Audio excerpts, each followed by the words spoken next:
చేసుకోనంటేనేమో నువ్వు కొడతావు, చేసుకుంటా అంటేమో ఆయన కొడతాడు. నీ ఇద్దరు పొత్తులో నేను చేస్తున్నా. Watch our film Raju vs. Rambai with extended cut, streaming now only on ETV Win.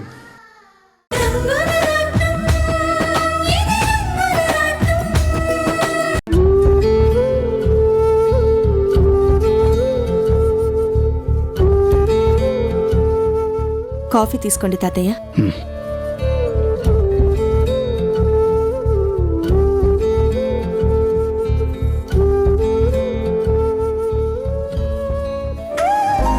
అమ్మా పిలిచావా? అవును నాన్న, ఇవాళ నువ్వు ఆఫీస్కి వెళ్ళలేదా? లేదమ్మా. ఏ నాన్న, ఎందుకని వెళ్ళలేదురా? ఒంట్లో ఏం బాలేదా? అదేం లేదమ్మా. మరి ఇందాకే బాలు చేసి ఆఫీస్కి వెళ్ళారు. నువ్వు అక్కడికి వెళ్ళకపోతే అక్కడ ఏం జరుగుతుందో నీకు ఎలా తెలుస్తుందిరా? ఇవాళ మీరు ఆఫీస్కి రానక్కర్లేదు. ఈరోజు నేను మీకు లీవ్ శాంక్షన్ చేస్తున్నాను. ఎంజాయ్.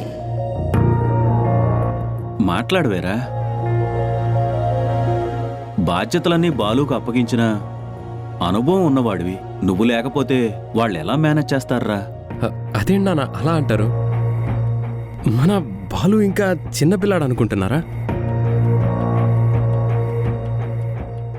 కంపెనీని ఎలా నడపాలో, సరికొత్త మార్పుల్ని ఎలా చెయ్యాలో నా తమ్ముడికి నాకంటే బాగా తెలుసు. రాము, మన కంపెనీ ఇవాళ ఇంత గొప్ప పొజిషన్లో ఉంది అంటే అందుకు కారణం నువ్వే అని మాకందరికీ తెలుసు. నీ అనుభవం, చాకచక్యం, సమర్థత, రాత్రింబవళ్ళు నువ్వు పడ్డ కష్టం, ఇవే మన వ్యాపారాన్ని ఉన్నత స్థాయిలో నిలబెట్టాయి. 100 కోట్ల విలువైన కాంట్రాక్టుల్ని డీల్ చేయడంలో ఎంతో కేర్ఫుల్గా ఉండాలి. ఒక చిన్న తప్పు జరిగినా భారీగా నష్టం వచ్చే అవకాశం ఉంది. అందుకే బాలు, శశి వాళ్ళిద్దరూ తీసుకునే ప్రతి నిర్ణయాన్ని నీకు చెప్పే తీరాలన్న కండిషన్ని పెట్టాను. అవును, వాళ్ళిద్దరూ నీకన్నీ చెప్తున్నారు కదా? నన్ను క్వశ్చన్ చేసే రైట్స్ మీకు లేవు. మీకు నాకు మధ్య రిలేషన్ ఇంట్లో మాత్రమే. ఆఫీస్లో మీరు నాకు బాస్ కాదు. మీకు జవాబు చెప్పాల్సిన అవసరం నాకు అంతకన్నా లేదు. రాము, అమ్మా, వాళ్ళన్ని విషయాలు నీతో చెప్తున్నారు కదా? చెప్తున్నారమ్మా. నాతో చెప్పకుండా వాళ్ళు ఏ చిన్న నిర్ణయాన్ని కూడా తీసుకోవట్లేదు. అదేరా మాకు కావాల్సింది. పందిరు లేకుండా తీగ పైకి అల్లుకోలేదు.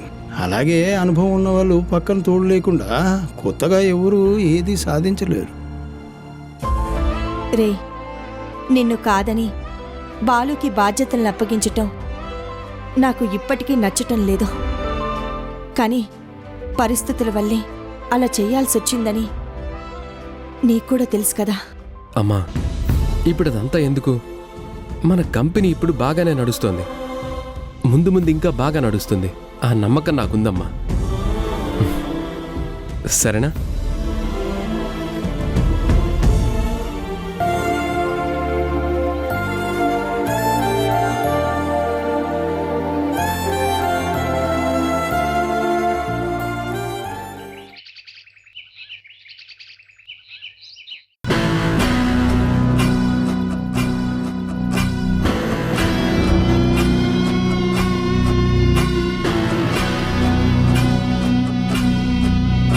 శశి, ఇందాకేదో అంటున్నావు? అదే బాలు, డాడీ కాంట్రాక్ట్కి సంబంధించిన చెక్స్ని మనం ఇష్యూ చేయాలి కదా. అవును కదా. అమౌంట్ ఎంత? ఎంతో లేదల్లుడు. ఫస్ట్ ఇన్స్టాల్మెంట్ కింద జస్ట్ 40 crores. ఓ, అంతేనా? శశి, చెక్ బుక్ ఇవ్వు.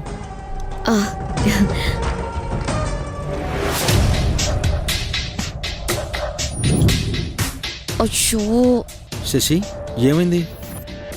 వాళ్ళు చెక్ బుక్ అయిపోయినట్టుంది. So what? పిఏకి ఫోన్ చేసి చెక్ బుక్ రెడీ చేయమని చెప్పు. హలో, చెక్ బుక్ తీసుకొని ఇమీడియట్గా ఛాంబర్కి రండి. అల్లుడు, చిన్న టెక్నికల్ ప్రాబ్లం. 40 కోట్లు ఒకే చెక్తో కాకుండా దాన్ని డివైడ్ చేసేస్తే నాకు చాలా కంఫర్టబుల్గా ఉంటుంది. ఇట్స్ ఓకే మావయ్య, మీకు ఎలా కావాలంటే అలా తీసుకోండి. డాడ్ చూసావా, అది బాలు అంటే. బిజినెస్లో మనీ మేనేజ్మెంట్ టెక్నిక్స్ని ఎంత ఫాస్ట్గా అర్థం చేసుకున్నాడో చూసావుగా. చెప్పండి మేడం. ఒక్కో చెక్కు 10 కోట్ల చొప్పున 4 చెక్కులు రెడీ చేసి తీసుకురండి.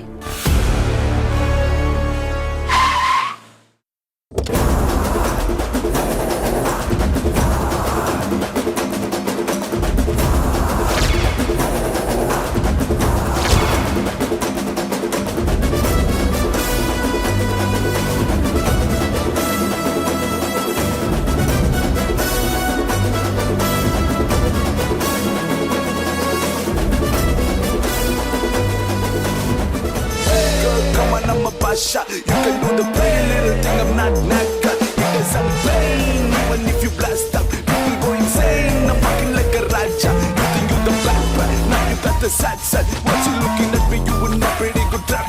Running for the light, not why you shiny by that. What you gonna say? Come on, do the stupid backstop, backstop. Come on, do the stupid backstop now. Yeah, come on, do the stupid backstop now. Yeah, come on, do the stupid backstop now. ఇంకా నిలబడ్డారే? Go! Get the checks immediately. Sorry madam, cheque books లేవు.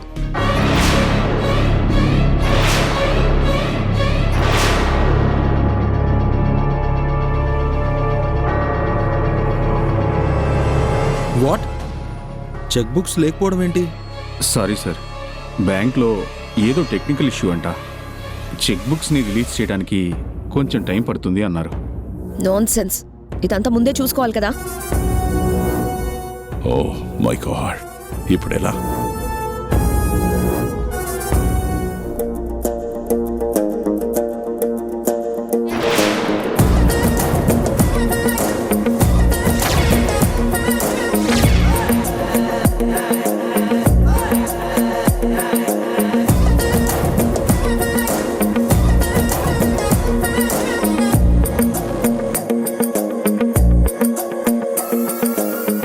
సీత, నువ్వా?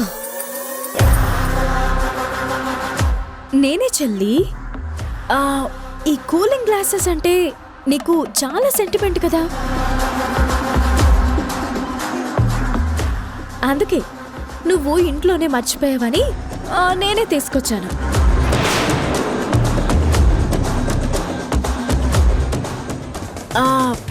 శశి, ఈ cooling glasses నీకే కాదు నాకు కూడా స్టైల్గానే ఉన్నాయి కదూ.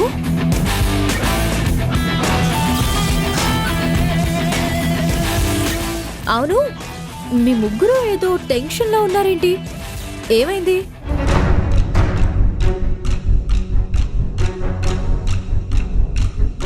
చెక్ బుక్స్ స్టాక్ అయిపోయాయి మేడం. ఓ అవునా? అయ్యో శశి, మరి ఇప్పుడు ఎలాగా? ఎవరికైనా అర్జెంటుగా చెక్కుల్ని రాసివ్వాలంటే మీరేం చేస్తారు? ఇంకేంటి చేసేది? వెయిట్ చేయడం తప్ప. మీరు వెయిట్ చెయ్యాలనే నేనే ఆ చెక్ బుక్స్ని మా పిఏ చేత దాచిపెట్టించాను.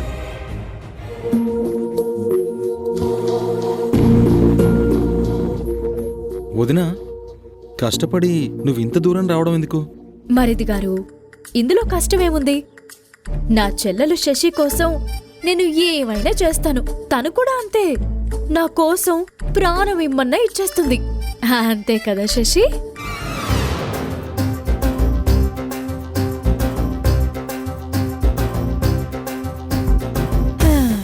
అబే, వాస్తు ఈజ్ నాట్ గుడ్. ఏంటమ్మా, నీకు వాస్తు కూడా తెలుసా? అయ్యయ్యో, ఒక్క వాస్తేంటి, ఆవలించకుండా పేగుల్ని లెక్క పెట్టడం కూడా నాకు బాగా తెలుసు.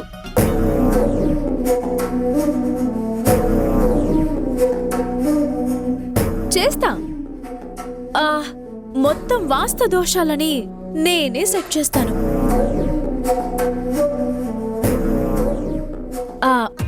పిఏ గారు, ఆఫీస్ మొత్తాన్ని నాకు చూపించండి. అలాగే. ఎందుకు? ఎందుకేంటి? ఏ మూలన ఏ లోపం ఉందో, ఏ పక్కన ఏ బొక్కలున్నాయో కళ్ళారా చూసాకే కదా రిపేరు స్టార్ట్ చేయాల్సింది.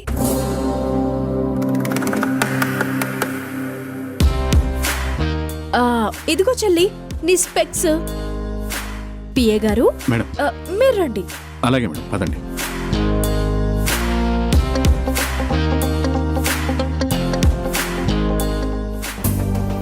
ఇది కాన్ఫరెన్స్ హాల్ మేడం. ఇక్కడ మన స్టాఫ్ అంతా వర్క్ చేస్తారు. ఇది వెయిటింగ్ రూమ్ మేడం. రండి మేడం, రండి రండి మేడం. మేడం, ఇదే శ్రీరామ్ గారి గది.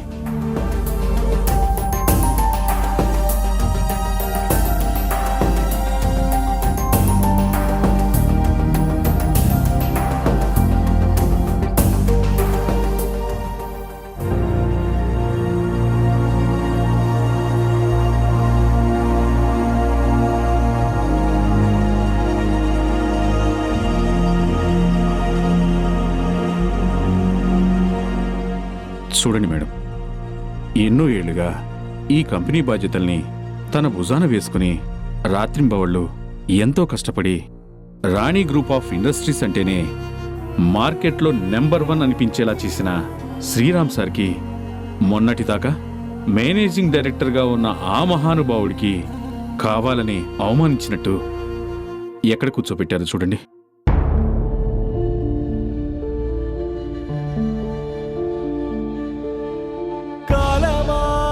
కాలమాయి మట్టి గొంతు వినవే, త్యాగమాయి సత్యమింక కనవే. ఆ మనసులో కొరత లేదు, కనులలో కలత లేదు. పసి నవ్వుల వయసు శిఖరం తన మనసు. కాలమా కాలమా కాలమా.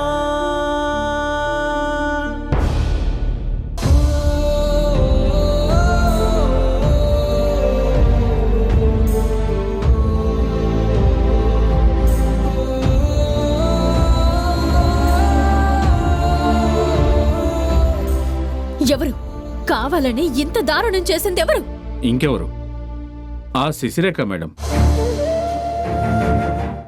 దీని పక్కనే ఏసీ రూమ్ ఖాళీగా ఉంది కదా అని నేను చెప్పినా వినకుండా శ్రీరామ్ సార్ని ఈ రూమ్కే షిఫ్ట్ చేయించింది ఆ మహాతల్లి.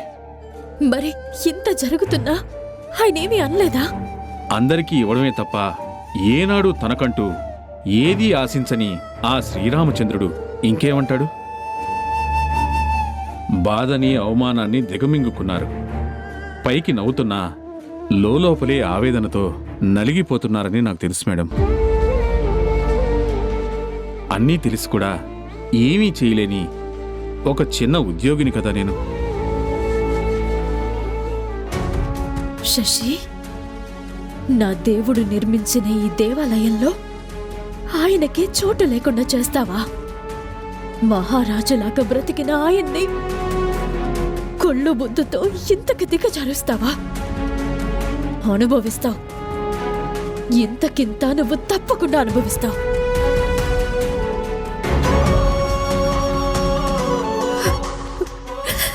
అయ్యో భగవంతుడా. లేడు మేడం, నిజంగా దేవుడనేవాడు లేనే లేడు. ఉంటే ఇంత దారుణం జరుగుతుంటే చూస్తూ ఊరుకుంటాడా?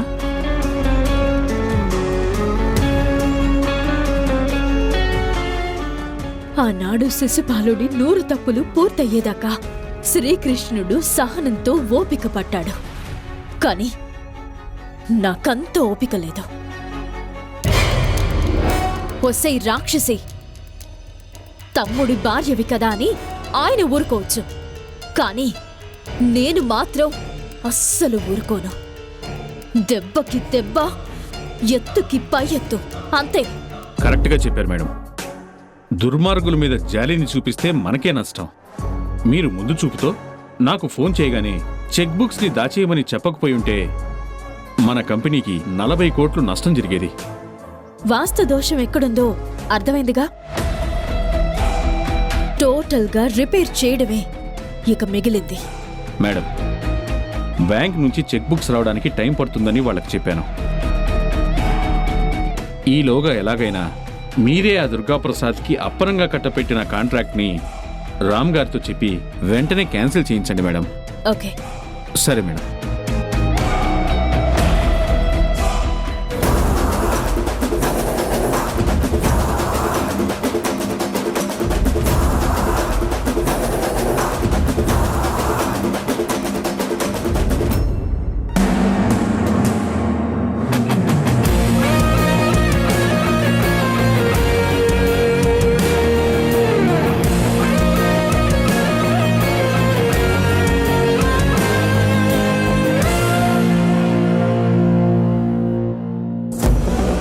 స్వార్థానికి త్యాగానికి మధ్య జరిగే ఈ చదరంగపు ఆటలో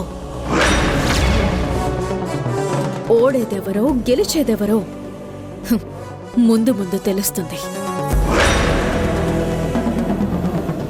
ఏంటి బేబీ, ఆ శ్రీరామ్ రాడు అన్నావు, సడన్ గా ఈ సీట్ వచ్చిందేంటి? నాకు అదే అర్థం కావట్లేదు డాడ్. ఇవాళకి లీవ్ తీసుకోండి అని నేను బాబుతో చెప్తే అప్పుడు సీత ఏమండి మనం సినిమాకి షికార్కి వెళ్దామని ఎంతో సంతోషపడుతూ చెప్పింది. ఇప్పుడేమో సడన్ గా ఇలా ఎంట్రీ ఇచ్చిందేంటి? బేబీ, ఆ సీతకి నీ మీద అనుమానంగాని రాలేదు కదా? నో డాడ్, దాని మొహానికి అంత సీన్ లేదు. మరి వాస్తు సెట్ చేయడం అని ఏదేదో వాగుతోంది కదా? అబ్బా లైట్ తీసుకోండి డాడ్. ఆ సీత పల్లెటూరులో పెరిగింది కదా, బిత్తిరి మొహంది, మూఢనమ్మకాలతో ఏదేదో అంటోంది. మనం కేర్ చేయక్కర్లేదు. ఓకే ఓకే, తన సంగతి వదిలేయి.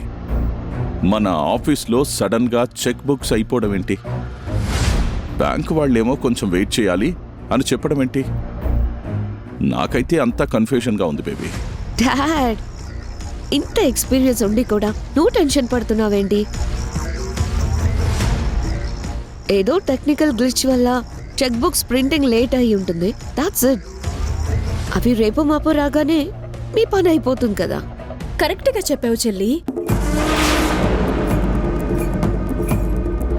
నేనొచ్చిన పని అయిపోయింది. అదే నీకు కూలింగ్ గ్లాసెస్ ఇద్దామని వచ్చాను కదా, ఇచ్చేసాను. ఆఫీస్ మొత్తం కూడా చూసేసాను. చిన్న చిన్న జాగ్రత్తలు తీసుకుంటే అంతా సెట్ అయిపోతుంది.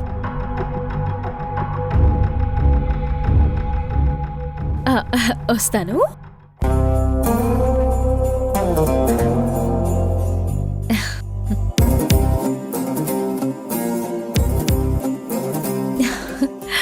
బాబాయ్ గారు, నా చెల్లి బంగారు తల్లి.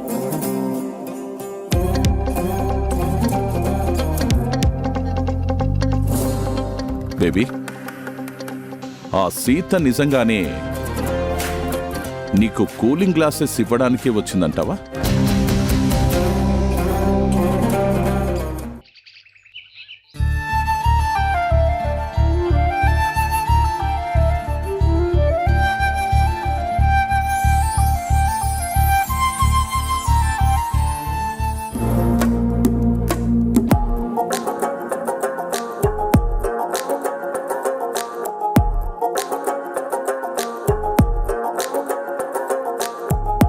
కర్మరా బాబు, ఈ దయ్యం మళ్ళీ వచ్చింది.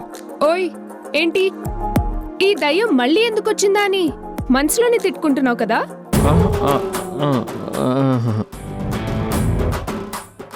ఈ దయ్యానికి మైండ్ రీడింగ్ కూడా వచ్చేమో. వచ్చు. నాకు మైండ్ రీడింగ్ మాత్రమే కాదు, బ్రెయిన్ స్కానింగ్ కూడా వచ్చు. అబ్బా, మూడౌట్లో ఉన్నప్పుడే ఇలాంటి ప్రాబ్లమ్స్ కూడా వస్తాయి. చూడు, రోడ్డు దాకా వెళ్ళి ఈ చెప్పుని కుట్టించుకొనిరా.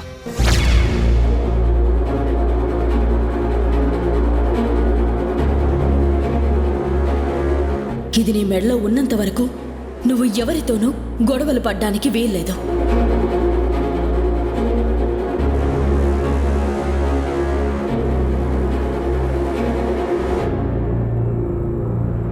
సారీ, నేను బిజీగా ఉన్నాను.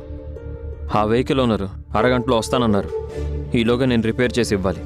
ఏయ్, ఆ రిపేర్లు గిపేర్లు తర్వాత చేసుకోవచ్చు. ముందు వెళ్ళి చెప్పుని కుట్టించుకొనిరా. నేను అర్జెంటుగా వెళ్ళాలి. నీకేమైనా చూడా?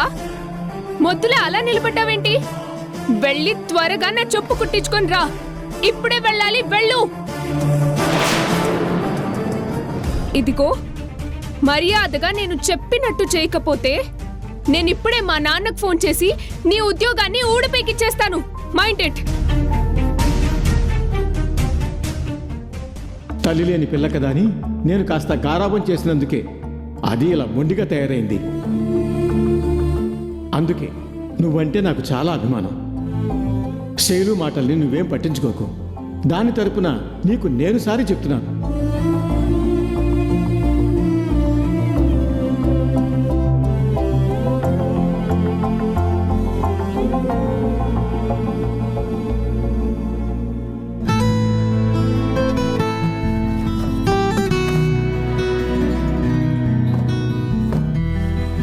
పొగరు, దీనికి ఒళ్ళంతా పొగరే. ఛ! బలుపు, వీడికి ఒళ్ళంతా బలుపే.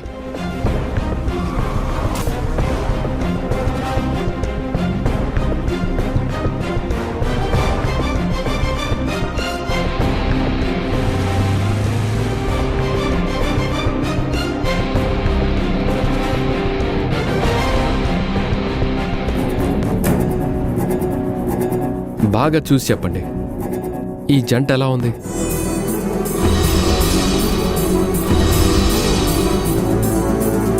నువ్వు ఏం మాట్లాడుతున్నావో మాకు అర్థం కావడం లేదు. మన అమూల్య, ఈ చందు ఇద్దరు ప్రేమించుకుంటున్నారు.